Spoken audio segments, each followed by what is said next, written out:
July 4th. Nice, Well, brother. maybe it's not a good day for you. No, because it's I okay. know. And 4th of July is good. OKS, my favorite song. Oh, original killer shit. That's awesome, bro. Well, I'm gonna make the interview, and when we finish, I'm going to give you some gift I bought for you from Mexico City, my friend. Nice. Oh yeah. Well, yeah. Biggest city in the world. What? Biggest city in the world. Yeah. Well, yeah, sure. Okay. Well, first of all, thank you very much for this interview, bro. Yep. And how is the tour going now?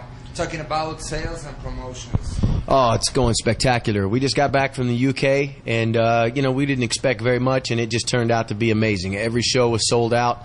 Now they're putting a big tour together for the end of September to go back over there, and you know, just beyond our expectations. Everywhere we go, and now we're getting a lot of love.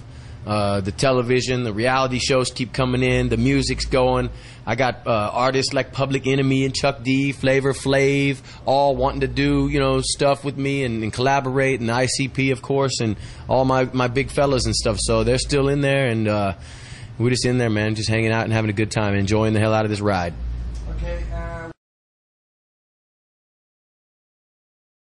What's the difference between Bipolar Tour and Platinum Underground Tour? Platinum Underground Tour is, you know, a little bit different. We try to change everything as we go along because, you know, we play a lot of the same places going around the country, and a couple years go by, so we like to show people the evolution, you know.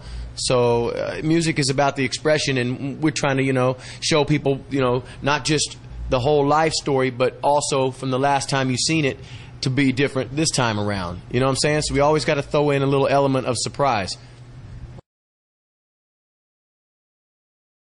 What's the response of your old fans with the new stuff? We'll say it again. Yeah, My what's fans? the response of your Oh, old fans? yeah. Well, it's really crazy, man, because, you know, we can't pick our fans, they pick us. And the difference is that the older fans kind of have mortgages and car payments and are paying their bills. And they come out and they remember Ice Ice Baby. They remember, you know, the baggy pants, the hairdo, the dancing, which is cool, you know, because they remember, you know, what they were doing in high school. Or it's like a photographic memory when you play the song, you know. You remember if you had the eyebrow shaved or if you had the zigzag in your hair. So those people come out and they remember Ice Ice Baby, but they don't know anything I've been doing lately. But most of my fans are like 16 to 25. And they're aware of Ice Ice Baby, of course, but they're more into my later stuff, Bipolar, Platinum Underground, even Mind Blowing, you know. They're into the later stuff. They know every word. So I'm just very grateful, you know, and it's really fun to see the nice mixture because it's pretty broad. For hip-hop, not many artists have that broad of a spectrum when it comes to, you know, their fans. But mine, one thing I've noticed is that they're extremely loyal, just like yourself, you know. I mean, you got that, that's permanent. So, I mean, that's respect, bro. That means a lot to me, you know? Well, in one interview you said that mind-blowing was a mistake. Make mind-blowing. I'm right?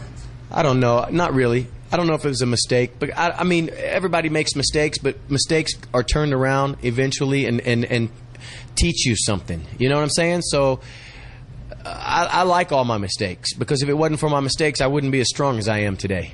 And like I said earlier, what doesn't kill you makes you stronger. So, you know, I'm going to continue to make mistakes. That's because I'm only human.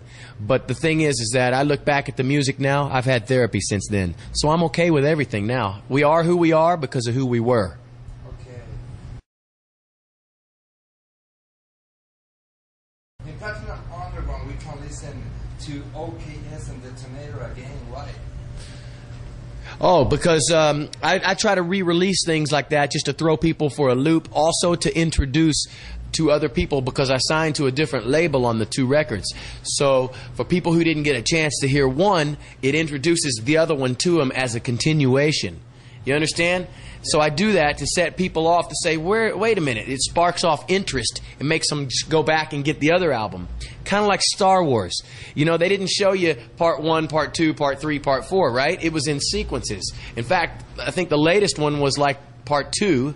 of the sequence. The Phantom Menace was part 1, right? You know, so they take you in up, back, forward, and all around. I try to do that so I keep people interested. Okay, what's the process when you release a new album, and what do you base your song selection on?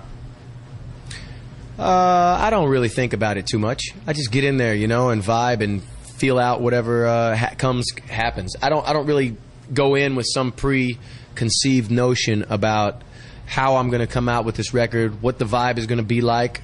I don't know anything. I go in there with an open mind, and when I get in there, I let the juices, the creative juices flow, and whatever we come up with, that's what happens. Okay.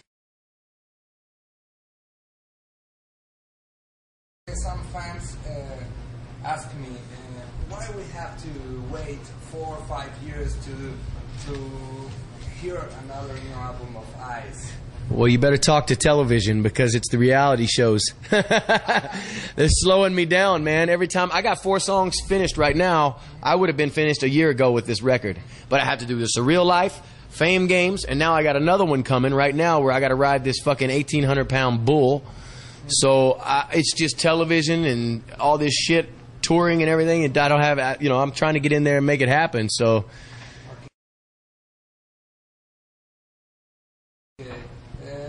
Talking about the new stuff, what about 31 Flavors?